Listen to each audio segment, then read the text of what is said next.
একরত্তি জীবনের না পাওয়ার লিস্ট দীর্ঘ, আর যা পেয়েছি তা এত বেশি যে গুণে শেষ করতে পারবো না জেনে গুনতে বসিনি। তাই সাত করে না পাওয়াগুলো নাড়াচাড়া করি, যে ক্ষত এক সূক্ষ্ম পর্দা দ্বারা আবৃত তাকে খুঁচিয়ে খুঁচিয়ে আরও দগদগে করে তুলি। দিব্য খেয়ে পরে রাতে নিশ্চিন্তে ঘুমিয়েও সকালে উঠে মুখ বেজার করে বসে থাকি। সুখের অন্ত নেই, তবু সুখী হতে পারি না। দুঃখ নেহাতি সামান্য, তবু তাই অবলম্বন আমার। আমাকে ঘিরে আয়োজনের কমতি নেই কোনো প্রয়োজনেরও। তবু এই আমি উপলক্ষটাকে বড় নিষ্প্রয়োজন মনে হয় নিজেরই।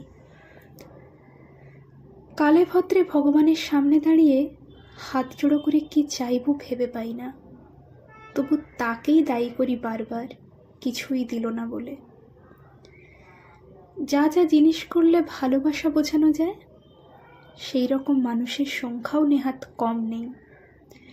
তবু এই দেখানোটাকে বড় বাড়াবাড়ি মনে হয় ভারী ভালো হতো ভালোবাসা না পেলে। ভালোবাসাহীনতায় যে শোক জন্মাতো, সেই শোক উদযাপন করতাম বেশ। আজ অব্দি জন্মানোর কোনো কারণ খুঁজে পাইনি, শুধুই মনে হয়েছে এ জন্ম ব্যর্থ।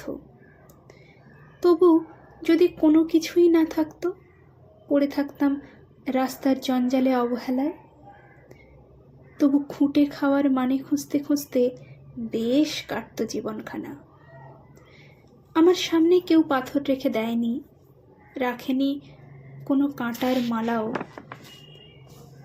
তবু কেন রক্তক্ষরণ হয়?